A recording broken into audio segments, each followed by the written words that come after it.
Donc le thème de notre conférence, de cette journée conférence du 1er juin, et vous, que faites-vous pour votre corps, votre esprit et votre âme? Pourriez-vous nous en dire plus? Vous, je crois que vous avez un parcours qui est très riche en tous les cas, nous en dire un petit peu sur ce que vous auriez envie de partager. Oui, dans mon parcours, il y a beaucoup de, surtout dans mon enfance, beaucoup de blessures. Je ne rentrerai pas dans les détails, mais beaucoup de rejet, d'abandon, qui fait que très tôt, je me suis coupé de mon corps pour ne pas souffrir, ou pour moins souffrir. Et j'ai mis en place une carapace qui fait que ça m'a permis de survivre pendant tout un temps, mais ça m'a aussi empêché de m'épanouir et de m'ouvrir à tous mes potentiels. Et donc tout le travail que j'ai dû faire tout au cours de ces décennies, ça a été de retrouver le lien avec le corps. Quelle est, j'ai envie de dire, la pratique qui vous a le plus apporté dans cette reconnexion au corps? Alors, j'ai commencé en Inde à découvrir, à 22-23 ans, à découvrir le yoga. Donc j'ai pratiqué pendant pas mal d'années le yoga. Et puis plus tard, ça a été les arts martiaux. J'ai fait de l'aïkido.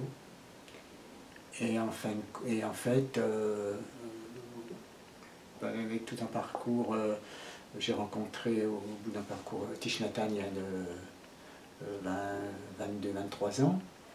Et là, j'ai vraiment pu, dans le travail que nous proposait Thich Nhat Hanh au niveau du corps, que ce soit le tai chi, le qigong, j'ai vraiment pu progresser pour réunifier corps et esprit. Dans le bouddhisme, on parle de corps et d'esprit, mais dans l'esprit, on entend à la fois le mental,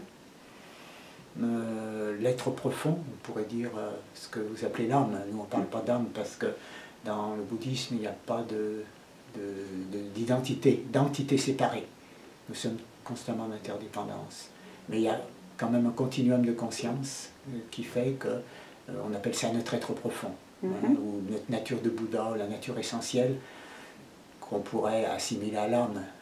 Donc l'émotionnel, le mental fait partie de l'esprit, et l'être profond fait partie de l'esprit. Et c'est ça qu'on essaye, c'est tout cet aspect-là qu'on essaye de réunir, l'esprit avec le corps, et grâce à la respiration, par le biais de la respiration qui devient notre ancre, comme l'ancre d'un bateau. Donc il y a une grande importance qui est mise sur la respiration, la conscience, la pleine conscience de la respiration qui développe une énergie de concentration, et cette concentration permet la réunification du corps et de l'esprit et nous ouvre à ce qu'on appelle la vision profonde, c'est-à-dire un regard beaucoup plus vaste qui fait que le mental étant mis de côté, le voile de l'ego se dissipe à un moment donné et on perçoit des choses à un autre niveau de conscience. J'ai vu des vidéos que vous avez faites sur la voix du cœur. Oui. Qu'est-ce que vous pourriez nous dire sur le cœur? Pour moi, le cœur, je dirais, c'est, dans mon expérience, ça passe, l'ouverture du cœur passe par un regard nouveau sur soi-même, qui est un regard de tendresse, une grande tendresse, une infinie tendresse, surtout pour ceux dont je suis, qui ont été élevés avec des attentes très, très hautes. La barre était très haute, donc un idéal de soi qui fait que c'était inatteignable, en fin de compte, avec la culpabilité, l'auto-jugement qui en découle.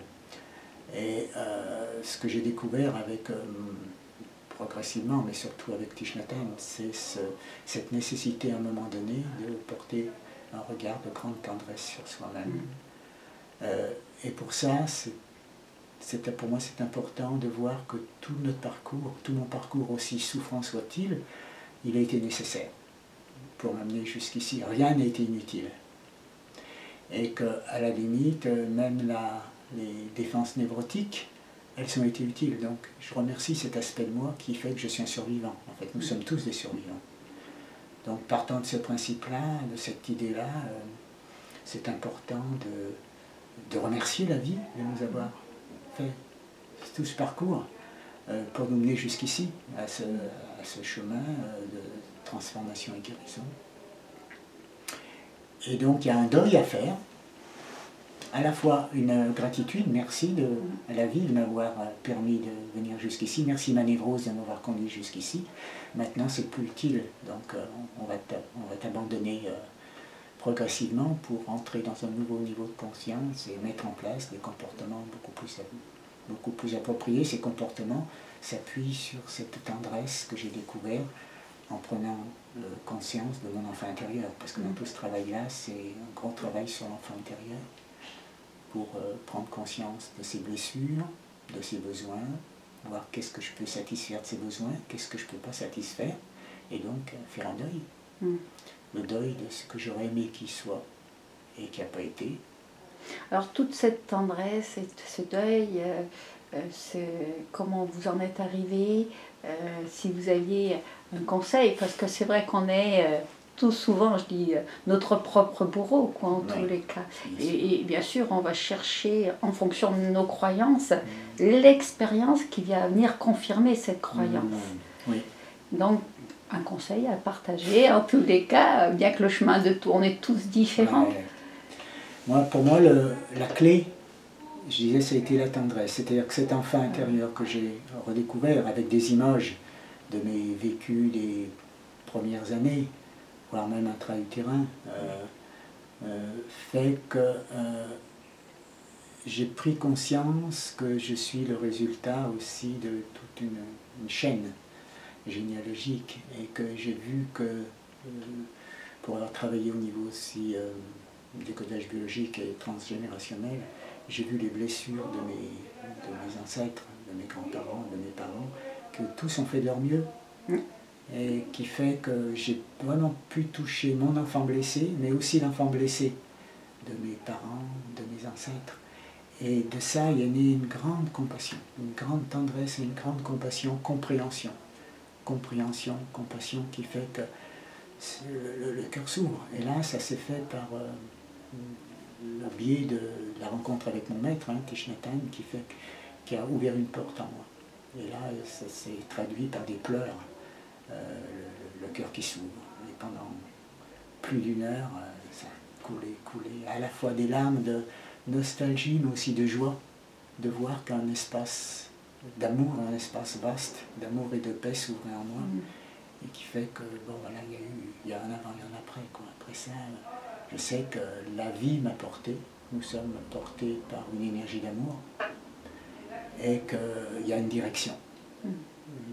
La vie a un sens comme sensoriel vivant qui se réveille en nous, et cette harmonie du corps, du cœur et de l'âme, on pourrait dire, nous rend vivants, nous fait rentrer dans le vivant, et dans l'énergie du vivant, dans l'énergie créatrice, pour nous mener vers notre juste place, quoi.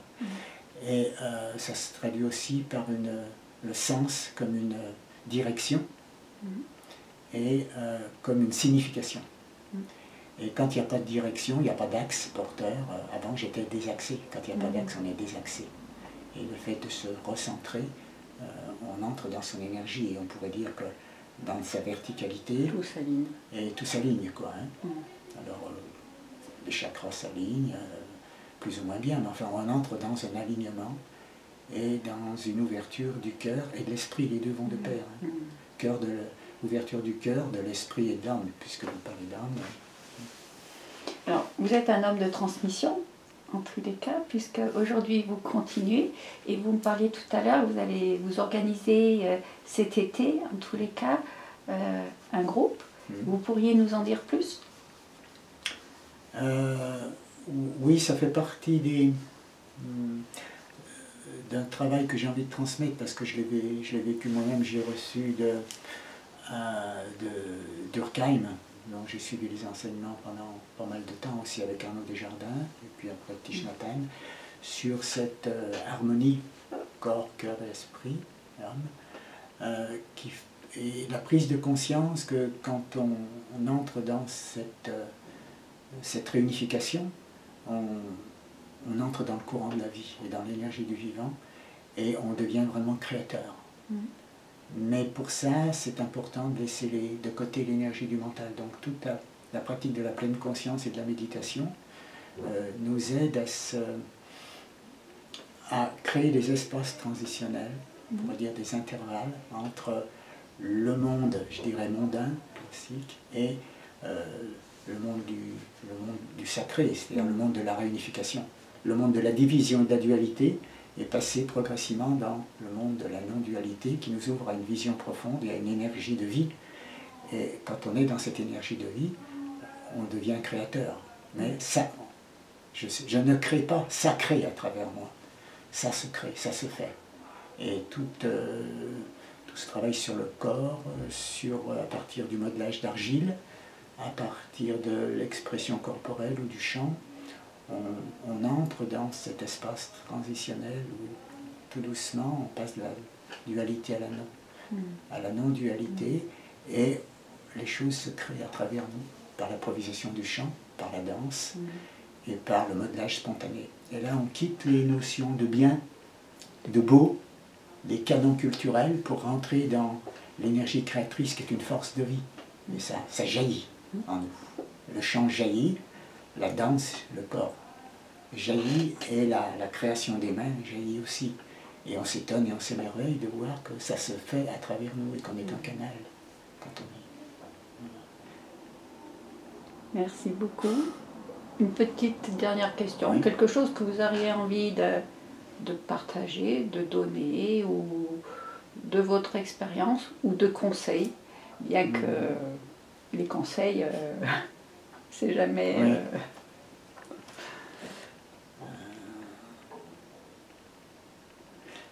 Je souhaite à tout le monde de pouvoir rencontrer une personne, un maître ou une maître, appelle-le comme une personne, je dirais, qui est en avance par rapport à nous sur le chemin, personne qui peut jouer comme ça s'est passé pour moi à des moments donnés de ma vie. Il y a 2-3 personnes clés. Je disais Durkheim, je pourrais rajouter aussi Annick de Souzenel, Arnaud Desjardins et Thich Nhat Hanh, qui ont, à des moments donnés de mon parcours, qui ont ouvert une porte, qui ont réveillé en moi cette lumière qui était en moi, mais qui était contenue, et la fissure du cœur. Et ça qui est extraordinaire, c'est que la blessure du cœur, quand on accueille cette blessure, le cœur fissuré, à la fois permet à la souffrance de cette blessure de sortir, de se dire, et là le mal se dit, mais en même temps, cette fissure permet à la lumière de rentrer. Mais la lumière aussi, elle est en nous.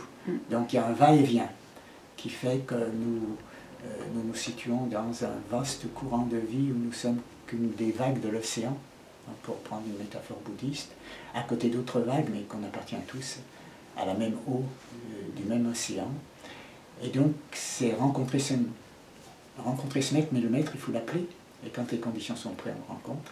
Ensuite, c'est de la persévérance.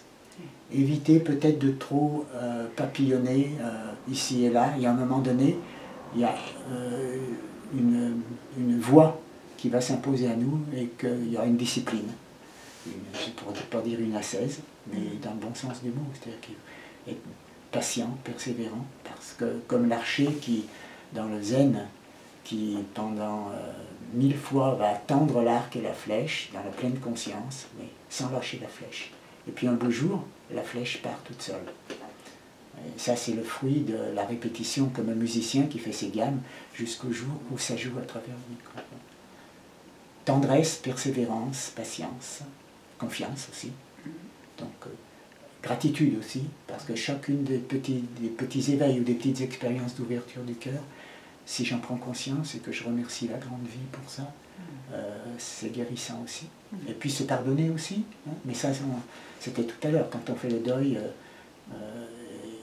qu'on assume et qu'on accueille tout ce qu'on a vécu de difficile, du coup on peut se pardonner parce qu'on sait qu'on a fait de notre mieux et qu'on sent qu'on est porté et béni par la vie. Donc à la fois se pardonner et bénir. Merci. Merci beaucoup.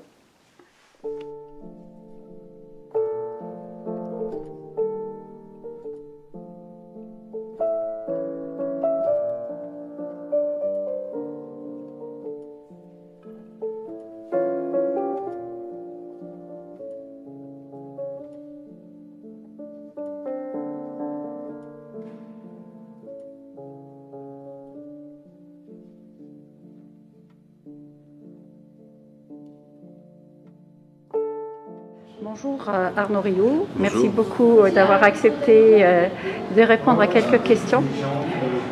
Aujourd'hui, qu'est-ce que vous pourriez nous dire sur et vous, que faites-vous pour votre corps, votre esprit et votre âme, sachant que nous, même en tant que thérapeute ou beaucoup d'autres personnes qu'on reçoit, se posent la question, qu'est-ce que c'est que l'âme ? Le tout, c'est de savoir si cette question nous fait agrandir ou nous rétrécit. Dès lors que la question nous aide à élargir la perspective, à mieux trouver sa place sur la Terre, à donner du sens, à ce moment-là, c'est bon de se poser la question. Si ça nous encombre, si ça nous rétrécit, il faut oublier la question. L'âme, c'est pour moi, dans mon approche, c'est comme si on regardait un grand feu et nous sommes chacun des étincelles de ce feu et nous sommes tous... on vient tous de ce feu, on vient tous de cette source, et tout le travail qu'on va faire, toute l'exploration qu'on va faire, c'est retrouver cette essence, alors sacrée, divine, chacun va mettre les mots. Moi je trouve que les mots des fois peuvent séparer, mais en tout cas l'âme, c'est ce qui va nous permettre de nous relier à une partie de nous qui nous dépasse. Voilà, on peut dire ça. Alors il y a beaucoup de personnes qui confondent ou qui amalgament personnalité et âme. Ouais. Qu'est-ce qu'on pourrait leur donner peut-être comme astuce ou comme en tous les cas pour leur permettre. Il y a bien des fois, en fait, il y a bien des fois où on est confronté, par exemple, on a une situation et puis on se dit tiens, j'ai envie de faire ça, je ne suis pas dans l'alimentation, par exemple, cette alimentation, j'ai envie de me manger une telle alimentation, je sens que c'est pas très bon mais je vais le faire quand même. Ou alors je suis dans une relation qui est une relation un peu toxique, je sens que c'est toxique mais j'ai peur de me retrouver seul avec moi-même. Et donc à ce moment-là, il y a un dilemme qui arrive entre quel choix je fais. Est-ce que je vis cette relation parce qu'elle me nourrit ma personnalité, ou est-ce que je coupe cette relation parce que c'est mieux pour mon âme? Et on a plein de choix dans les relations, dans notre métier, dans notre quotidien, où on a toujours la possibilité de nourrir la personnalité, qui est quelque chose de construit artificiellement. Ce qu'on appelle la personnalité, c'est bien souvent les habitudes d'expérience qui sont cristallisées. C'est ça qu'on appelle une personnalité. Et d'ailleurs, notre personnalité, au cours d'une vie, quand on travaille sur soi, elle évolue beaucoup, la personnalité. On peut se définir comme quelqu'un d'agressif, c'est dans notre personnalité, mais cette personnalité, elle évolue beaucoup. L'âme, elle ne fait que grandir, elle ne revient jamais en arrière. Donc, dans tous les choix où on a la possibilité soit d'aller vers le plus grand de soi ou le plus petit, on va savoir si on préfère nourrir l'âme, la personnalité. On a différentes parties en nous. Comment réunir toutes ces parties ? La méditation nous aide bien sûr à réunir ces parties. Quand on a un choix à faire, par exemple, le maître intérieur ou l'âme, c'est la partie de nous qui a confiance, c'est la partie de nous la plus lumineuse, c'est la partie de nous qui a envie d'aller vers ça. Et puis, il y a une autre partie importante, celle que j'appelle la mémoire de l'enfant blessé, qui est le corps de souffrance, la mémoire de toutes les fois où je me suis senti pas digne, pas capable, pas mérité, et je ne vais pas m'autoriser à faire un choix. J'ai envie de me mettre à mon compte, l'âme elle a envie de ça, et la personnalité se dit je ne mérite pas, ou je ne suis pas digne, ou je ne suis pas capable de ça. Et vivre avec toutes les parties de soi, c'est déjà écouter ce que chaque partie de nous a à nous dire, parce qu'on a à apprendre avec chaque partie, y compris avec notre enfant blessé. Et en écoutant l'enfant blessé, on va transformer l'enfant blessé en enfant créateur. Or, c'est vrai que toutes ces blessures ont créé des croyances. Ouais. Aujourd'hui, ces croyances, une astuce, quelque chose pour arriver à les lever, pour lever ses freins, ses blocages. Là aussi, les identifier. Les identifier parce qu'on passe notre temps à se limiter. À partir de essentiellement 3 phrases, je ne suis pas capable, je ne mérite pas et je ne suis pas digne. Et ces 3 phrases, on les répète en boucle. Et c'est comme ça qu'on se limite à partir de croyances sur ça c'est bien, ça c'est mal, ça c'est réussi, ça c'est raté. Et ces croyances, plus elles se cristallisent, plus je suis prisonnier d'habitude et de conditionnement. Se libérer des croyances limitantes, c'est méditer et mieux les identifier pour les dépasser et s'en libérer. Quelque chose de pragmatique, pratique, pour finir, que vous pourriez nous donner, envie de partager. Depuis 25 ans que j'accompagne les gens, je me suis rendu compte que ce qui nous freinait le plus, c'est le manque de confiance en soi. Et ce qui est à la source du manque de confiance en soi, c'est le manque d'estime de nous. Souvent, on manque d'estime de nous parce qu'on se juge beaucoup, en comparaison avec ce qu'on a été, avec ce qu'on pourrait être, avec ce que d'autres attendent qu'on soit, ou en comparaison avec d'autres. Lui, il est capable à faire ça, moi je ne suis pas capable, etc. Et tout ce jugement sur soi freine la confiance en soi. Donc s'il y a un conseil, une invitation que je pourrais donner en conclusion, c'est de vous aimer pour ce que vous êtes, de vous faire confiance sur le fait que votre âme est unique, que votre personnalité est unique, et que le plus beau cadeau que vous puissiez faire à la Terre, c'est de prendre conscience de votre lumière et de transmettre cette lumière. Dernière question. Quand est-ce qu'on sait que notre âme nous parle ? Quand on ne se pose plus la question. Et quand on l'entend au quotidien.